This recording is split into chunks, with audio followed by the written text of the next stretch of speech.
네, 어제 사고가 난 선창 1호 선체가 현재 인항돼 인천항에 조금 전에 도착했습니다. 도착 당시 현장 화면 보면서 전문가 사고 원인에 대해서 이야기 나눠보도록 하겠습니다. 정운채 전 해군 해난구조대장 전화로 연결됐습니다. 안녕하십니까? 안녕하세요. 예, 먼저 오늘 새벽이죠. 조금 전에 6시 조금 전에 도착을 했는데요. 현장 화면을 다시 한번 보시면서 좀 사고 원인을 추정해 보도록 하겠습니다. 네, 화면 주시죠.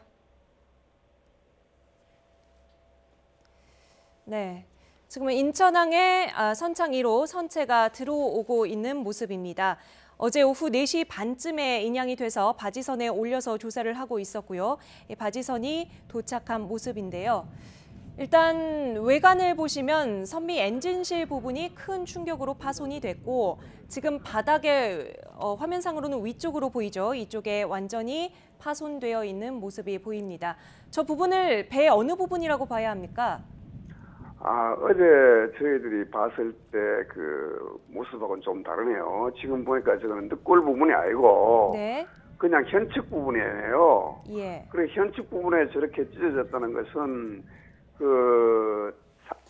쉽게 말하면 저 상처난 부위가 상대 선박의 어떤 구조물에 의해서 저 정도 찢어질 수는 충분히 있는 상황이라고 보여집니다. 그래서 상대 어제 선박의 구조물에 의해서 찢겨질 수 있다. 예, 그렇습니다. 어제 예. 저희들이 봤을 땐 바로 제일 바닥에 있는 저 늑골 쪽으로 봤는데 지금 다시 보니까 저건 늑골 쪽이 아니고 그냥 현측이네요. 예. 예. 예. 지금 화면 보시는 것처럼 늑골 부분이 아니라 선측 부위라고 한다면 예. 어제는 뭐 협소로를 지나다 부딪혔다라고 했었는데 구체적으로 당시 어떤 상황이었다고 분석이 되십니까? 지금 화면을 보실 때는 말이죠. 그래서 저렇게 현측이 저렇게 파손이 됐다는 것은 예. 어떤 방법으로도 저 정도 상황은 만약에 생길 수가 있다는 거죠. 예를 들면은 늑골이 완전히 어제 우리가 봤을 때처럼 그렇게 보였다면은 그것은 충격이 상당히 클 수 있고 또 우리 상상 이상으로 상처가 크다, 또 충격도 크다 이렇게 봤는데 오늘 완전히 구체적인 면을 보니까 어제 본 거하고 조금 차이점이 있다면은 배가 충돌을 할 때는 어디에 충돌을 하건 저 정도 상처는 있을 수 있다. 생각보다는 그 충격이 우리가 생각했던 것보다 그렇게 강하지는 않다. 물론 저게 상처가 적은 것은 아닙니다만은 늑골 부분도 파손이 가기는 갔네요. 갔는데 이것은 현측을 통해서 늑골 부분하고 이렇게 상처가 났네요. 그래서 어제 위에 저희들 화면을 받는 거하고는 조금 차이가 나는데 지금 현재 보니까 주로 현측에 파손이 많이 됐다는 것이 어제 본 거하고 좀 다른 점이네요. 네. 어제 이제 경찰이 발표하기로는요. 영흥대교 아래 아주 좁은 수로를 두 배가 서로 올라갔다 내려갔다 피해서 지나가려다가 부딪힌 것이 아닌가 하는 가능성을 좀 시사했거든요. 네. 그래서 어제 그 상황은 배가 올라가다 내려가다 부딪혔건 같은 방향으로 가다 부딪힌 뭐 크로스도 배가 부딪혔건 어떤 이유로든지 저렇게 상처가 있다는 것은 충돌을 했다는 것이고 예. 충돌을 했는데 저렇게 상처가 났다 것은 상대측 그러니까 그 급유선의 어떤 구조물에 있어서 저렇게 충격에서 찢겨졌다 상처가 파손이 됐다 이렇게 판단할 수가 있는데 어제 저희들이 봤을 때는 완전 늑골 부분이 잘라진 걸로 봤는데 지금 오늘 아침에 다시 보는 화면은 현측이 우선 상처가 컸고 그러면서 늑골 부분에도 상처가 생기기는 생겼네요. 그래서 어제 생각했는 것보다는 뭐 우리가 그 충격이라든가 이런 부분이 좀 덜 과격해져 좀 생각보다는 그렇게 충격이 크지 않았다 이렇게 판단해도 크게 문제는 없겠네요. 네, 어쨌든 측면이 저 정도로 손상이 됐다고 한다면 당시에 그 충돌 위기에 놓였을 때 배를 돌린다거나 충돌을 피할 수 있는 방법은 없었다고 보십니까?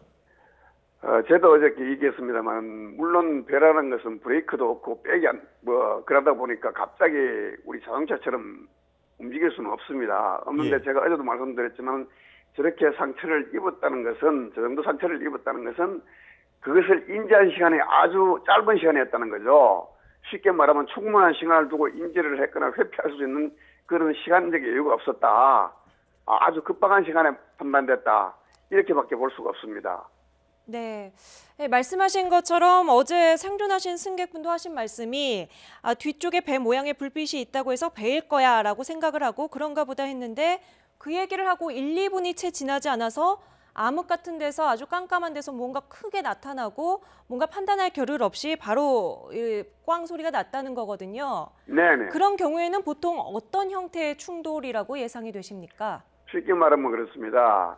자동차는 급브레이크를 밟을 수 있는데 이런 경우는 배라는 것은 자동차하고 달라서 미리 대피를 해야 되는데 이 두 배가 충돌을 한 이유는 상호 인식을 한 것이 너무 늦었다.